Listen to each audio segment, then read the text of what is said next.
Monsieur le Président du Conseil départemental, Madame la députée, Monsieur le maire, Mesdames et Messieurs les élus, Monsieur le Président et Directeur de la Caisse nationale d'allocation familiale, Monsieur le Président de la Caisse d'allocation familiale des Yvelines, Madame la Directrice, Mesdames, Messieurs, hier à Vaux-en-Velin, dans le Rhône, dans la métropole lyonnaise, était organisé le 3e comité interministériel à l'égalité et à la citoyenneté.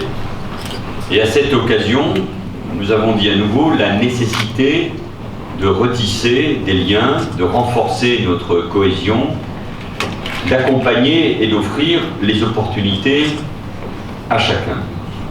Notre société, vous tous le savez aussi bien que moi, est traversée par de nombreuses fractures. Et le fossé est souvent immense entre ceux qui s'en sortent bien et les autres qui ont les plus grandes difficultés à joindre les deux. Il y a les difficultés quotidiennes, la précarité et l'angoisse du lendemain. Face à cela, il faut une mobilisation de tous. Gouvernement dans son ensemble, État donc, collectivité, mais aussi, j'ai vu le rôle aujourd'hui à Mantes-la-Jolie, équipe éducative, organismes de sécurité sociale, travailleurs sociaux, associations qui s'engagent chaque jour dans nos territoires. Faire vivre cette valeur profondément républicaine de solidarité, c'est l'objectif du plan pluriannuel contre la pauvreté et pour l'inclusion sociale, lancé en 2013 et placé sous la responsabilité de Marisol Touraine et Ségolène Neuville. Chaque année, ce plan fait l'objet d'une évaluation à laquelle le secteur associatif est largement associé.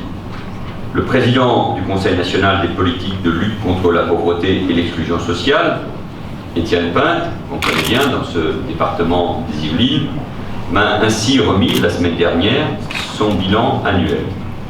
J'ai également reçu une délégation d'associations de lutte contre la pauvreté, conduite par François Soulage, qui est avec nous aujourd'hui.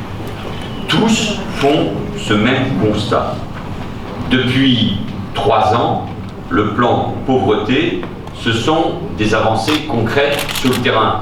Bien évidemment, il ne s'agit pas de nier la réalité. Il faut être lucide sur l'état de la société. Mais les avancées, elles sont concrètes.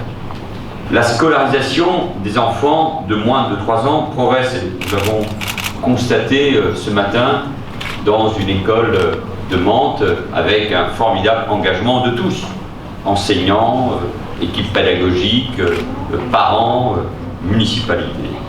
50 000 jeunes bénéficient de la garantie jeune, une allocation de 460 € et un accompagnement renforcé vers la formation et l'emploi. Plus de 2 millions de ménages, dont près de 20% de jeunes, touchent déjà la prime d'activité, créée le 1er janvier dernier. Un dispositif qui, en complétant les revenus inférieurs à 1 500 € par mois, incite à la reprise d'emploi.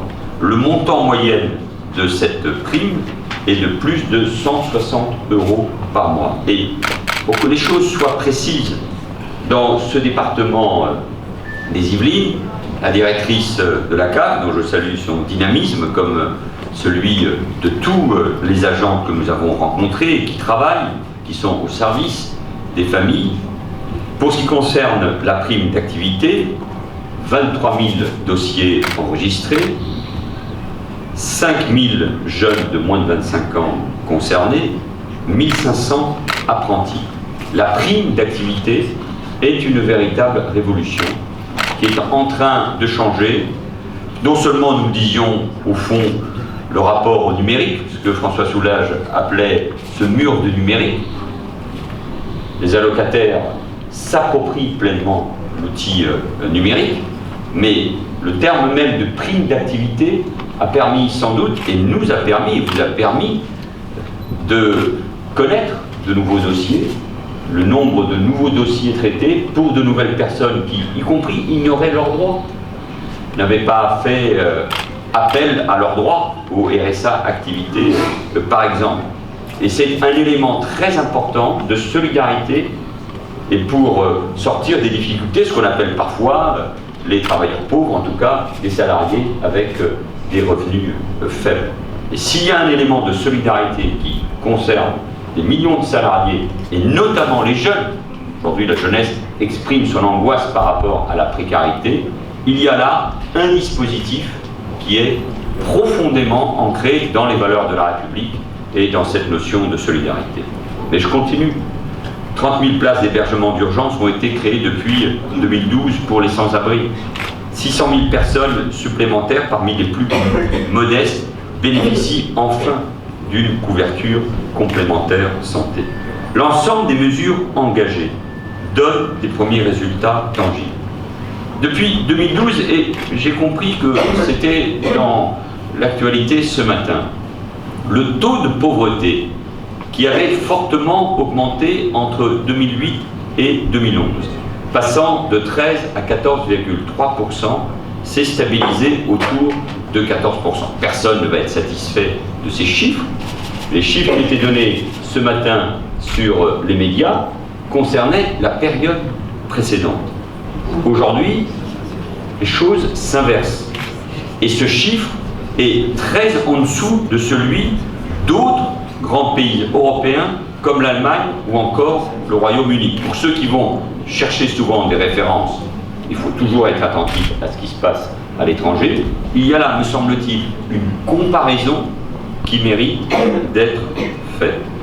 C'est vrai pour l'école, puisqu'il y avait également, Madame la Ministre, des chiffres qui étaient donnés ce matin sur les inégalités à l'école.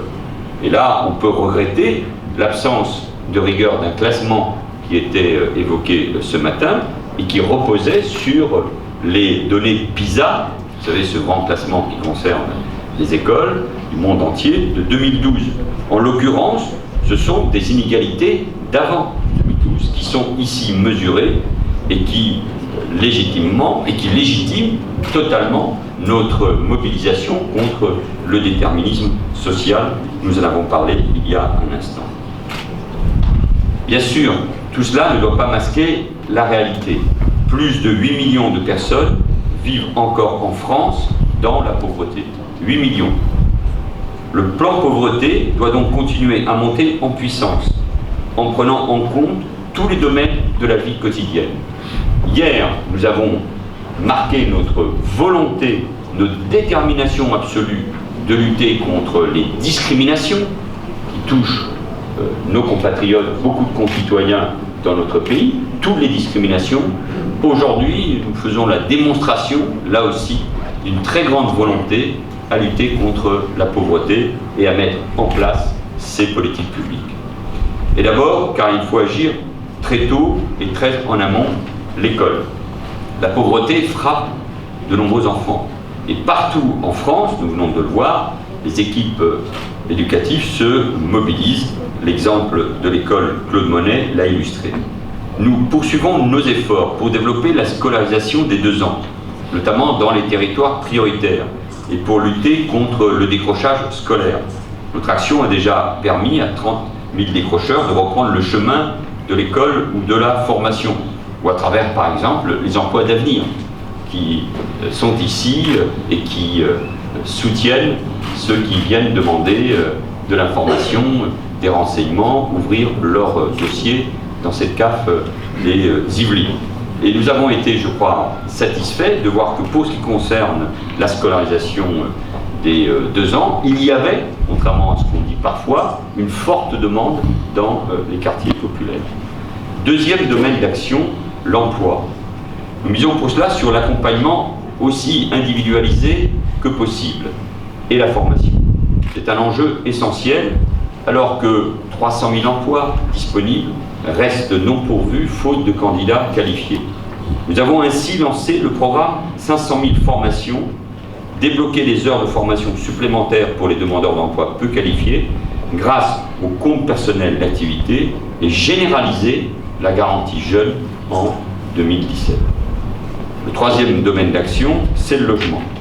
Le projet de loi Égalité-Citoyenneté, présenté hier en Conseil des ministres, notamment par Emma Cosse. Luttera contre ces logiques qui font que les familles les plus pauvres sont regroupées dans les mêmes parcs de logements sociaux. Dans les quartiers les plus aisés, 25% des logements sociaux devront ainsi désormais être attribués aux demandeurs les plus modestes. Et nous agissons en parallèle pour que les personnes pauvres aient un cadre de vie stable et ne soient pas constamment ballottées d'un hôtel à l'autre. C'est un problème qu'on connaît bien sûr un peu partout dans le pays, mais qui est très prégnant en Île-de-France. Il faut pour cela développer les places d'hébergement d'urgence, prévenir les expulsions locatives, lutter contre la précarité énergétique, que nous en parlerons en fin de matinée, avec la mise en place progressive d'un chèque énergie. Les critères de domiciliation des personnes sans abri seront également simplifiés pour éviter les refus abusifs. Dernier domaine d'action sur lequel je souhaite mettre l'accent devant vous, chers Marisol et Ségolène. Nous ne pouvons pas accepter que certains renoncent à des soins de santé faute de pouvoir avancer les frais. C'est pour cela que nous généralisons aussi le tiers payant chez le médecin. Et dès cette année, nous mettons en place une protection universelle maladie pour éviter toute rupture de droit en cas de changement de situation. Nous agissons également, bien sûr, pour que les personnes modestes aient de quoi vivre dignement. Le RSA sera ainsi à nouveau revalorisé de 2% en septembre prochain, comme chaque année depuis 2013, pour une augmentation globale de 10% en 5 ans. Nous tenons nos engagements et nous répondons là à une attente très forte dans la société. L'allocation de soutien familial bénéficiant aux parents isolés vient elle aussi d'être revalorisée de 5% pour la 3e année consécutive. Elle aura donc augmenté de 25% en 5 ans à l'issue du plan. Le complément familial majoré, destiné aux familles nombreuses, les plus modestes, et c'est une de vos préoccupations, bien sûr, chère Laurence Rossignol, sera quant à lui revalorisé de 50% en 5 ans. Il vient d'augmenter de 10% pour la 3e fois au 1er avril. À terme, cela représente 2,6 milliards d'euros supplémentaires redistribués chaque année à 2,7 millions de ménages parmi les plus en difficulté. Nous voulons enfin nous assurer que les personnes pauvres qui trop souvent ne recourent pas à leurs droits puissent bénéficier, je l'évoquais, de ces nouveaux droits que nous créons. Nous agissons donc pour développer les rendez-vous des droits, l'accès à les conseillers ou à les travailleurs sociaux. Et je sais combien les agents des caisses d'allocation familiale sont, Monsieur le Président, Messieurs les Présidents, Madame la Directrice, mobilisés sur ce sujet, et celle que je viens de visiter en est l'exemple. Nous agissons également pour simplifier les procédures. Et nous l'avons fait, nous l'avons bien vu il y a un instant, par exemple avec la prime d'activité pour laquelle tout se fait en ligne, simplifié. Et nous devons partir de cet exemple pour simplifier l'ensemble des dispositifs. Nous l'évoquions hier, notamment pour ce qui concerne la garantie jeune, et vous avez pris, Madame la Ministre, des mesures qui vont dans ce sens. Et je veux saluer à ce titre le travail intelligent mené par des associations comme Emmaüs Connect, dont le réseau des CAF a pu bénéficier pour l'accompagnement au numérique des bénéficiaires. Parce que l'accès à Internet est devenu vital, pour accéder à ces droits et rechercher un emploi, nous avons instauré dans la loi numérique, en cours de discussion au Parlement, un droit au maintien de la connexion. Mesdames, Messieurs, je suis venu aujourd'hui avec Laurence Rossignol, Ségolène Neuville, Marisol Touraine, Emma Cosse, Najat Vallaud-Belkacem, pour dire que nos efforts portent leurs fruits et que nous sommes déterminés à poursuivre cet engagement. Car le plan pauvreté n'est pas un plan pour les pauvres, encore moins un plan d'assistanat comme je l'ai encore entendu cette semaine. Et moi je suis prêt à de beaux débats dans notre pays, entre ceux qui considèrent qu'aider les plus modestes, les plus pauvres dans notre société, c'est de l'assistanat, et ceux qui, parce qu'ils croient en la France et en la République, considèrent que les mots solidarité et égalité doivent se traduire dans les faits et dans les actes. C'est un plan qui agit pour notre cohésion à tous. quand des millions de personnes sont en dehors de la société, quand des quartiers connaissent l'apartheid ou la ségrégation, nous l'avons évoqué hier, c'est l'ensemble du pays qui ne va pas bien. C'est l'ensemble du pays qui est en difficulté. Et c'est notre cohésion à tous qui est remise en cause.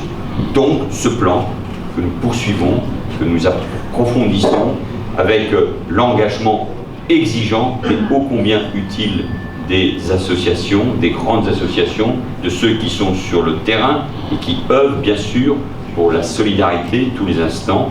Eh bien ce plan doit rendre notre pays plus fort parce qu'il fait vivre de manière concrète la solidarité et la fraternité, des valeurs qui sont au cœur de ce qui fait notre pays. Je vous remercie.